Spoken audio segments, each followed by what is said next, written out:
I just wanted to say that as a side of Suitcases for Africa, I have the privilege to go around and speak to groups like you. And I did spend time down at the primary council and the bishop one day downtown, and you were right, the energy in the room was quite astounding. It's amazing.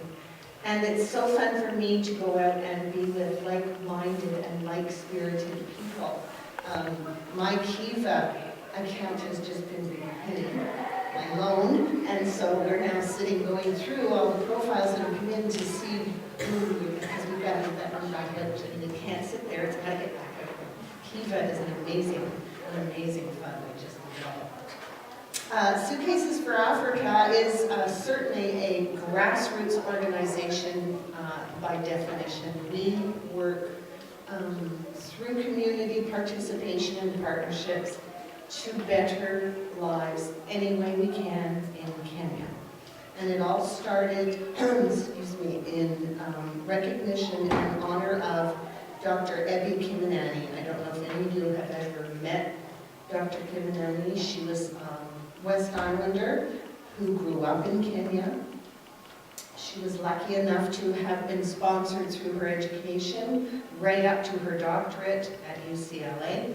She was a medical ethicist and was conducting trials in Uganda and Kenya on trying to find a way to eradicate malaria. That's one of her fields. And she came home after being away for quite a while and thought she had the flu, and it was malaria, an extremely virulent strain of malaria. Before they realized what had happened, it was too late, and she passed away. Just before she passed away, she was in the process of setting up a bridge between our Warrior United community and her community in Kenya. And so a group got together and decided to continue her work. And so everything we do is in memory of Dr. Kiminani. And if you want to go on our website, you can hear more about it.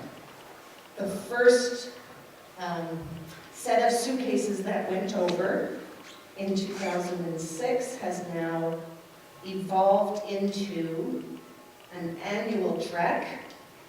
We try to take as many suitcases as we can, filled with quality things to go to medical center schools, whatever we can fit in. Unfortunately, with the way things are now, we're going to have to change our ways. They charge us $200 per suitcase. In 2013, we went with 31 suitcases. So you do the math. That's an awful lot of money just for suitcases. And I really don't mean just for suitcases, because we really make sure it's got quality items in each bag, but it's still a big expense. So this year, luckily, we have somebody in Toronto who has agreed, who actually approached us to say they wanted to send a container over for us. So we're now filling the container. We have one more load to go from here. I think we've taken bicycles and wheelchairs and school supplies. Whatever we can think has value is now gone to Toronto's in a warehouse. Then we're going to be going in the early spring to load the container and send it on its way.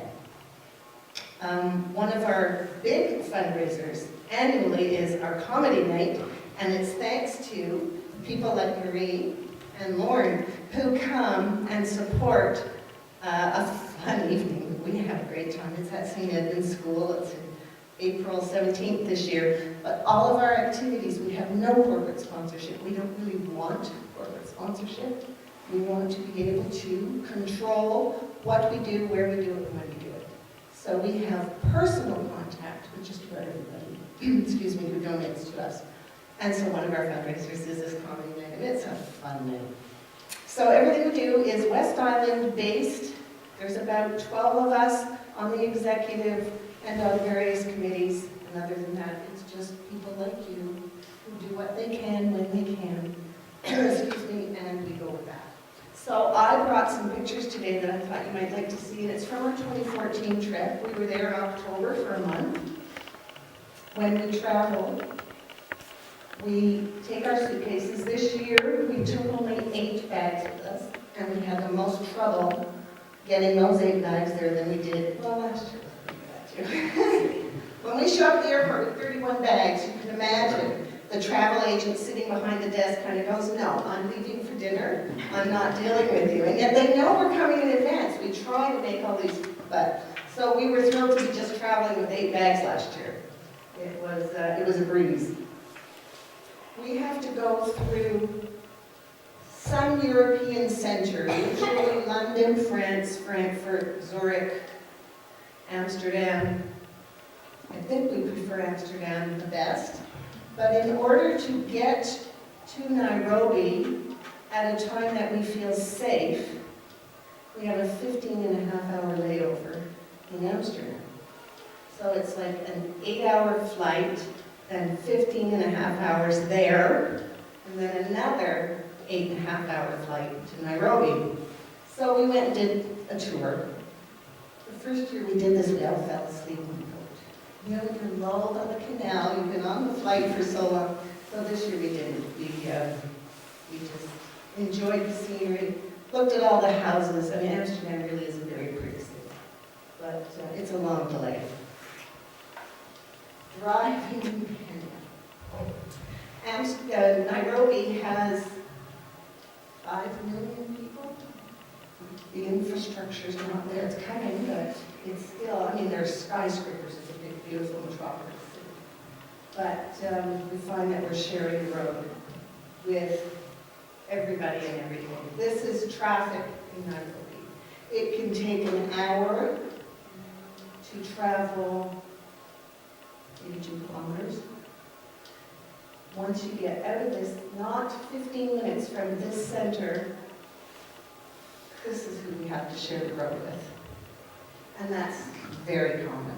And it's a little bit difficult if the weather is not great and visibility is not great. You never know what you're going to come across.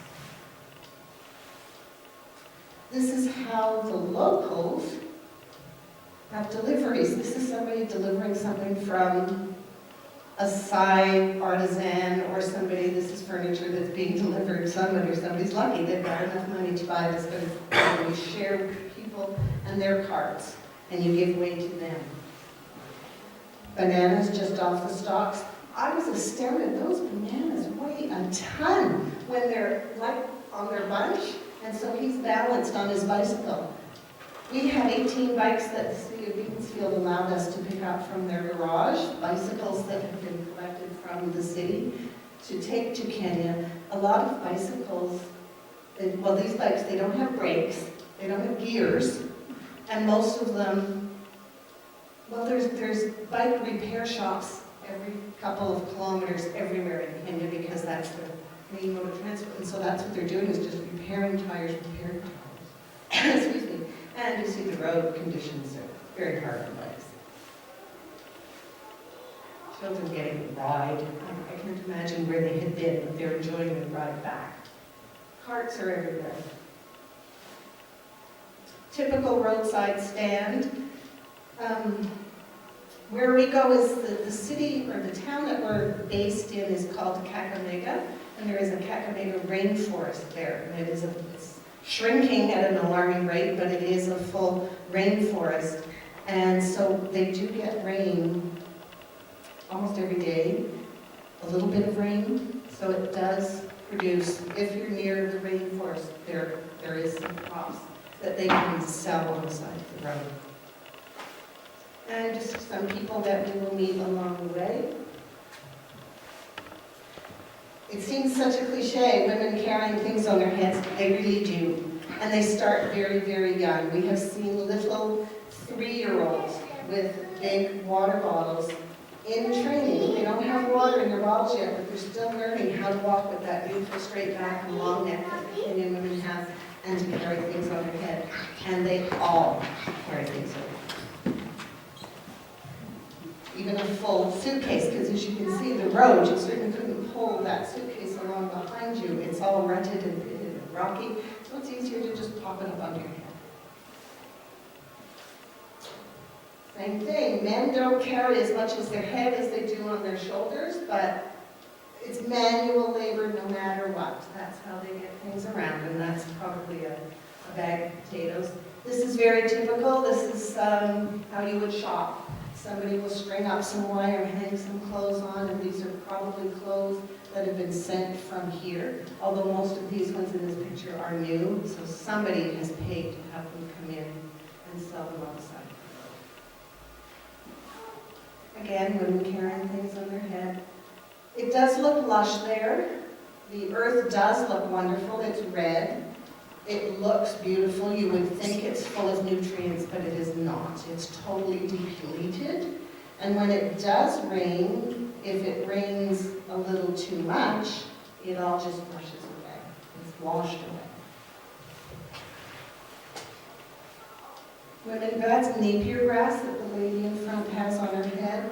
She's bringing that from, she probably has a half-acre plot somewhere quite far from home, which she tends and then brings it, and this is to feed their cow. And she's very lucky to have a cow. Children on their way to school. Education in Kenya is free, but you must have a uniform and you must pay for it yourself. You must have books, you must pay for them yourself. You must pay school fees for writing exams, for just about anything else other than the paying of the teacher. So a lot of, most families can't afford to send their children to school. These girls are lucky they're on their way to their school. This is right on the side of the road. It's unusual to see an older person. You usually see dozens and dozens of little ones. I mean, there's little 3-year-olds playing on the side of the road. They're walking everywhere. The path is there for them to go back to school. They usually leave home about 5:30 in the morning, walk for an hour, maybe more, maybe less, to get to school.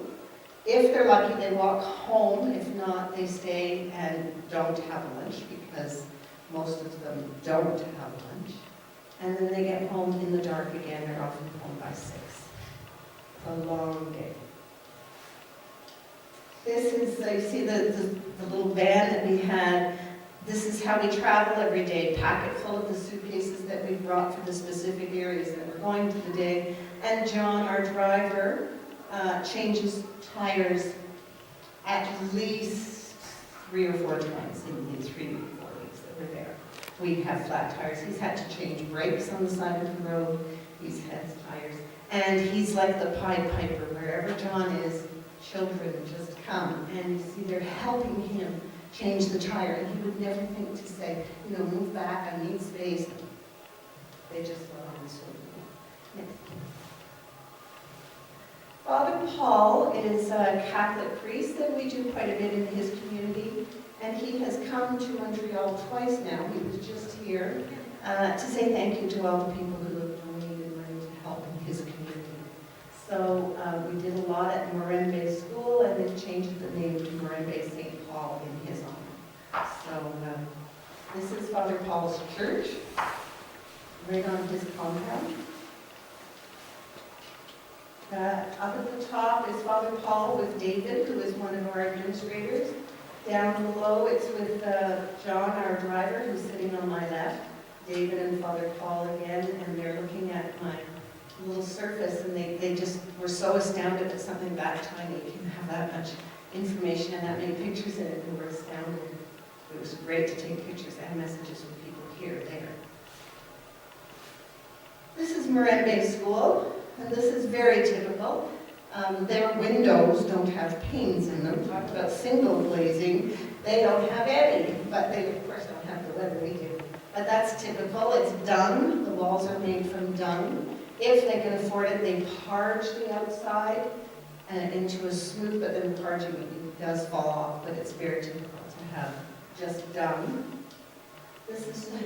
Those are desks that the 3 children here are sitting in front, and that's the most common desk. They sit on a bench, then the little bench is in front of them, and that is their desk. There's always 3 or 4 students per desk.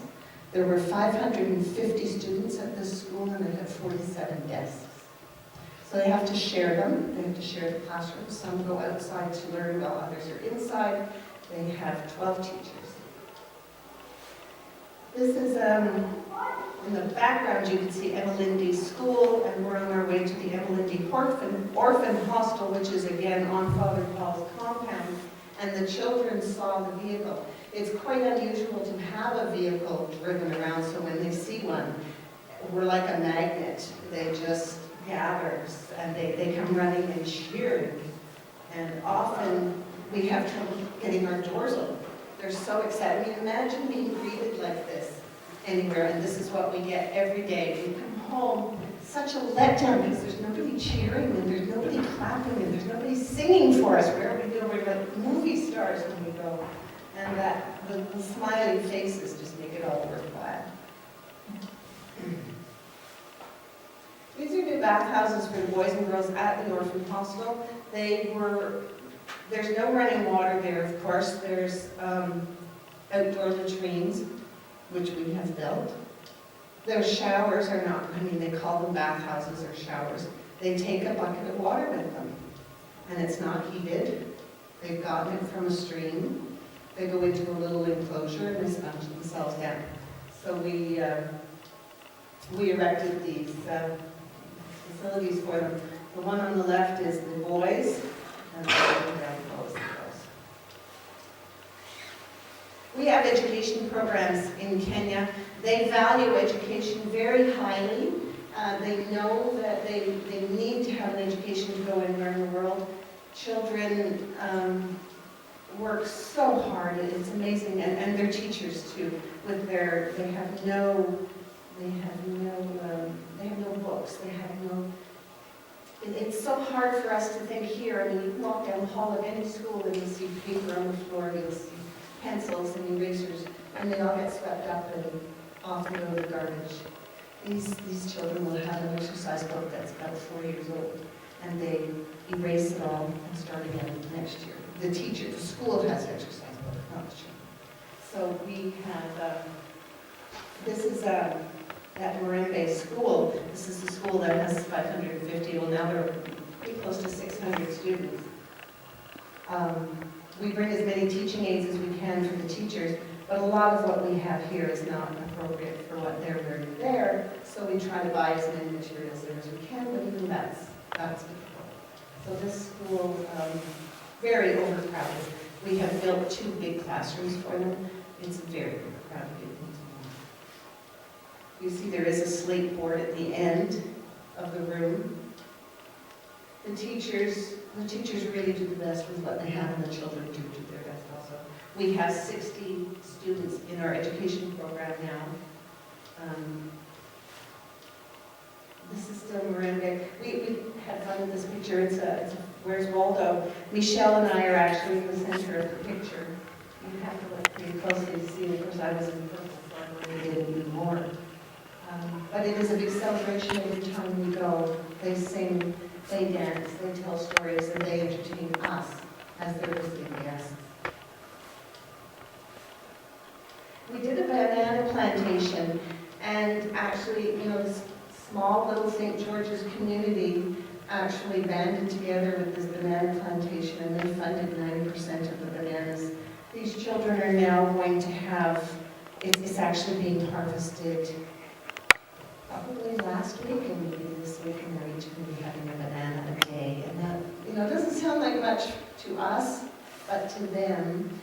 And this started because there was a young lady, a young girl, she was 13, on her way home from school and was quite hungry. She hadn't had breakfast, she hadn't had lunch. If they get 1 meal a day, that's pretty good. And as she was cutting through the woods behind the school, she found a bird on the ground, and it was dead, and she thought she would take it home, and she did, and she quickly cooked it and quickly ate it, and within an hour she was dead.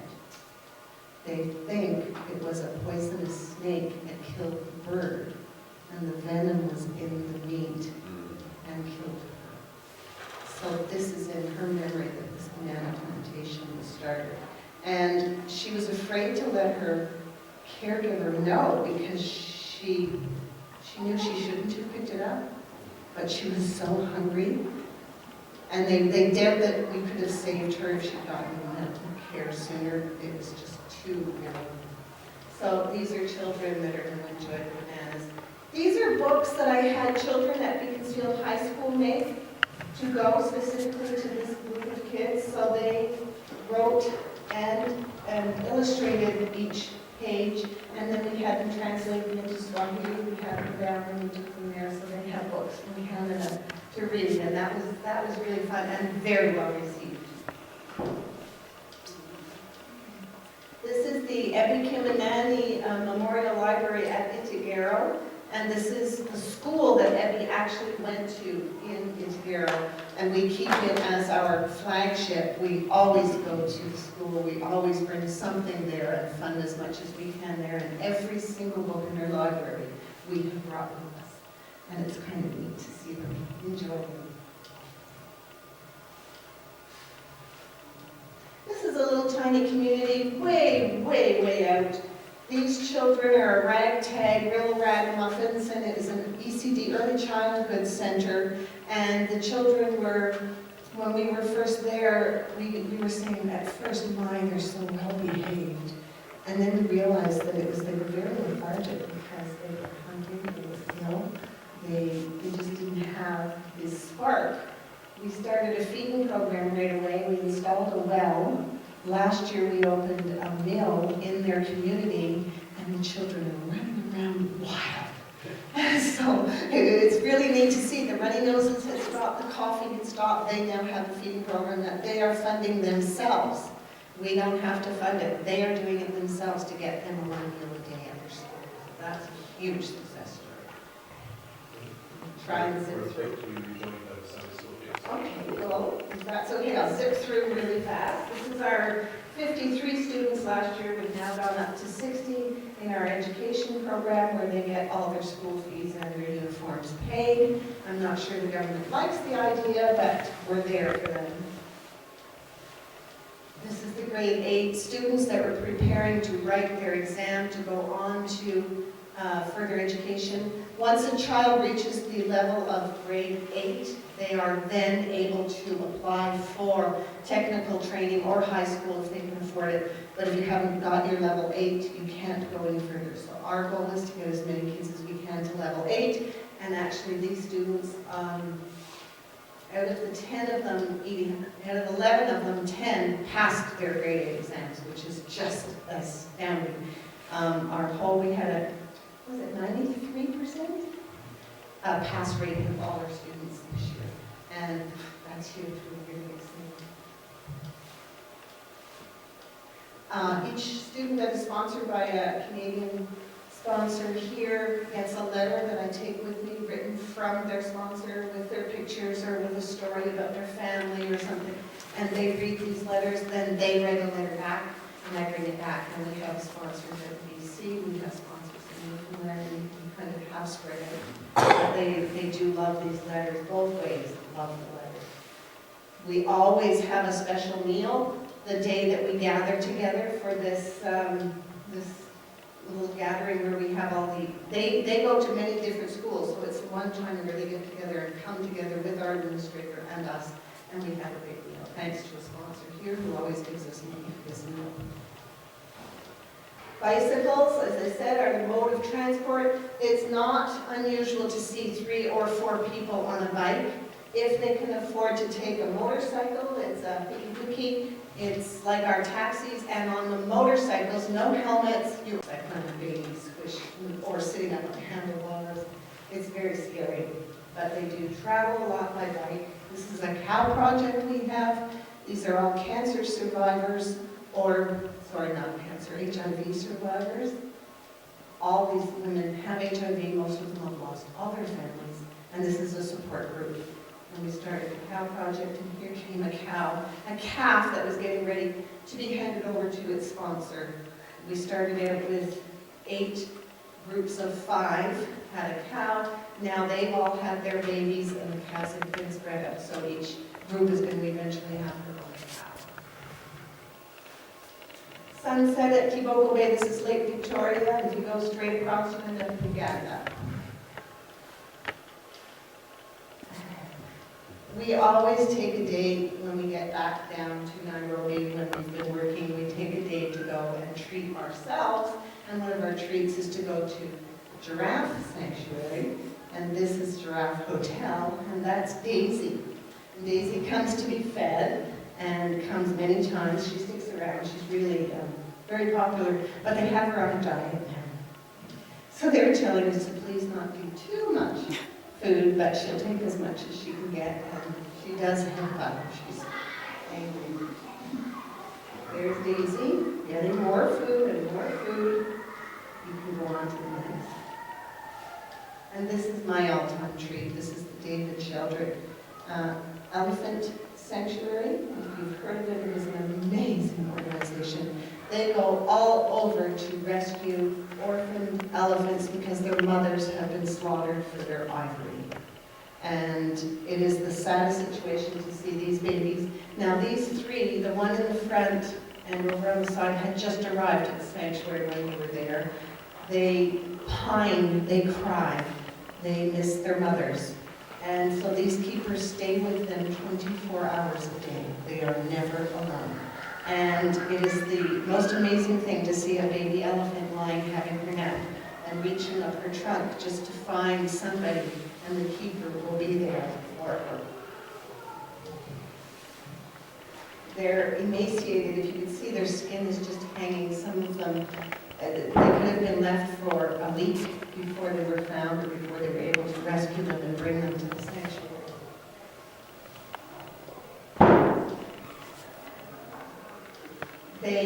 They have a very large compound. The elephants go out every day and then come back in. Their keepers are with them, and then they come back in to get their noon bottles, and anybody can pay and go and be on the site and watch these babies come running for their bottles. And they do sound like a herd of elephants as they're running, crying for their bottles.